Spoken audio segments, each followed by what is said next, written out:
Bonjour à tous, vous qui regardez les capsules vidéo de la FEMADIF sur les missions et les actions de santé publique.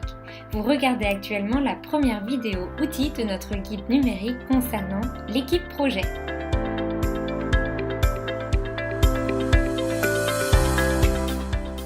Cette vidéo est faite pour vous si vous vous demandez qui forme une équipe projet, mais aussi comment définir les rôles de chacun. Commençons par répondre à la première question. Autour du projet gravitent différents acteurs, plus ou moins impliqués. La constitution de l'équipe projet rassemble ainsi les personnes qui sont les plus motrices. Les acteurs intéressés mais moins impliqués forment le second cercle et alimentent le réseau des partenaires. Ils pourront être sollicités ponctuellement à l'une ou l'autre des étapes du projet. Ils sont parfois concernés par le projet, c'est pourquoi il est important de ne pas les négliger et de maintenir un certain niveau d'information évidemment à leur égard. Alors dans une maison de santé, qu'en est-il?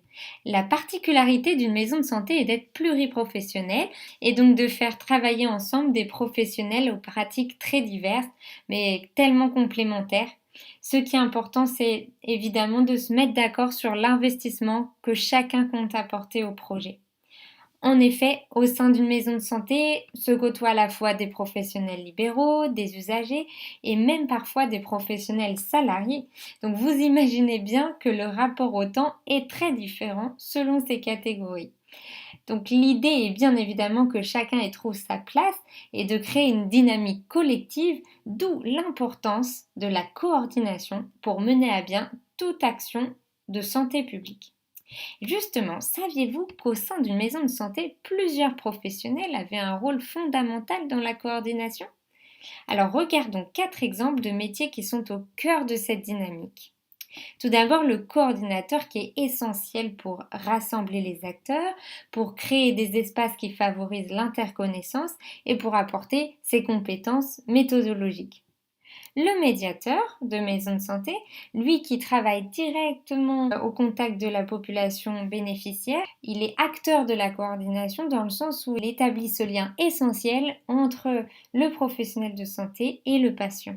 L'IPA, infirmier de pratique avancée, est formé notamment à la coordination des parcours de santé et travaille étroitement en lien avec l'équipe médicale.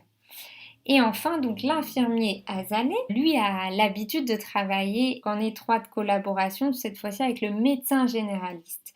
Il réalise également des ateliers d'éducation thérapeutique du patient. Donc vous l'aurez compris, ces profils sont très intéressants dans la réalisation d'une action ou d'une mission de santé publique car ils sont des catalyseurs de travail d'équipe. Ils ne peuvent effectuer leur mission sans structure d'exercice collective. Attention, cela ne veut pas dire que les médecins, les ostéopathes, les psychologues, etc. ne savent pas travailler en équipe, bien au contraire. Mais si vous voulez en savoir plus en tout cas sur ces métiers, rendez-vous sur cette page de notre site internet et vous trouverez plus d'informations. Voilà, enfin, il est possible donc dans une équipe projet ou dans le réseau des partenaires d'impliquer des habitants, usagers, citoyens. Vous pourrez ainsi mieux répondre aux besoins de ceux qui sont les premiers concernés. Pour en savoir plus, là encore, nous vous invitons à visiter notre site internet, mais aussi notre plateforme collaborative sur laquelle nous vous avons sélectionné des ressources vidéo, des articles et des rapports.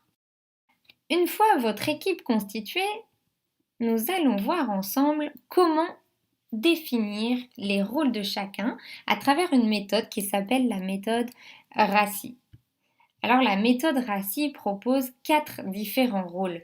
Le R pour responsible, donc ce sont là où les personnes qui réalisent la tâche et qui sont sous la responsabilité d'un A. Le A, c'est la personne qui valide les actions.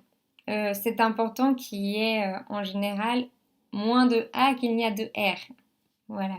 Le C pour consulted, donc les personnes qui conseillent, et le I pour informated, donc les personnes qui sont informées. Alors, avec toutes ces lettres, nous créons une jolie matrice qui vous permet de comprendre rapidement comment se positionne chaque acteur autour du projet et voilà qui est intéressante pour observer la répartition des rôles. Donc là, nous avons pris l'exemple de l'organisation d'un groupe de marche avec les habitants. Vous voyez sur la première ligne que l'on a indiqué les acteurs et sur la première colonne, nous avons indiqué différentes étapes du projet.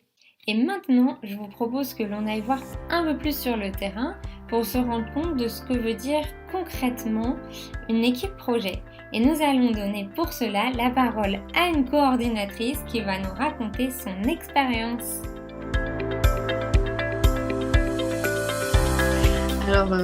Bonjour, je suis Nawal Tiberguint, je suis coordinatrice dans une maison de santé qui se situe en Île-de-France. J'aimerais aujourd'hui vous parler du projet qu'on a mis en place. Donc c'était une action pour le dépistage du diabète. Le but c'était de réaliser un dépistage auprès de la population de la ville et du bassin de vie de la maison de santé. Donc c'était un groupe, une équipe pluriprofessionnelle. Donc on avait une infirmière, une diététicienne, une sage-femme, une kiné, un médecin. Et on était aussi en collaboration avec un réseau, donc le réseau RevDiab.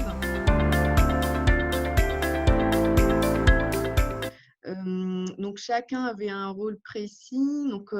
La diététicienne était en relation avec le réseau. Moi, je coordonnais l'équipe en tant que coordinatrice. J'avais un rôle assez important parce qu'il fallait que je m'assure que finalement tous les points, toutes les thématiques sur lesquelles on travaillait avançaient bien et étaient dans les temps. Le médecin avec l'infirmière, ils ont travaillé ensemble sur tout le côté biomédical. Ensuite, le kiné a travaillé sur la possibilité de faire des ateliers. Chacun a travaillé sur la kiné sur l'activité physique adaptée. La diététicienne, donc, elle a réalisé ses ateliers en collaboration avec un autre diététicien.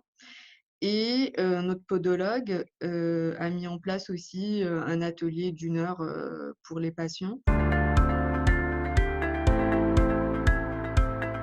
À mon avis, ce que j'ai pu voir au cours de mes expériences, en fait, la motivation, en général, part du professionnel ou de l'équipe projet. Mais par contre, c'est important de donner un cadre, en tout cas de cadrer ou de piloter et de pouvoir mettre en œuvre les idées ou les thématiques qui sont évoquées. Parce que en fait, tout le monde a plein d'idées, mais ensuite les élaborer concrètement. Donc là, c'est un peu plus compliqué et je pense qu'il faut quelqu'un pour piloter ça et pour mettre un cadre à ce projet, tout simplement. Voilà, donc cette vidéo prend fin et nous avons vu ensemble quels pouvaient être les différents acteurs mobilisés dans une action de santé publique en maison de santé et quels étaient leurs rôles. Nous avons vu la méthode RACI et vous avons partagé le témoignage de Nawel, une coordinatrice d'équipe francilienne.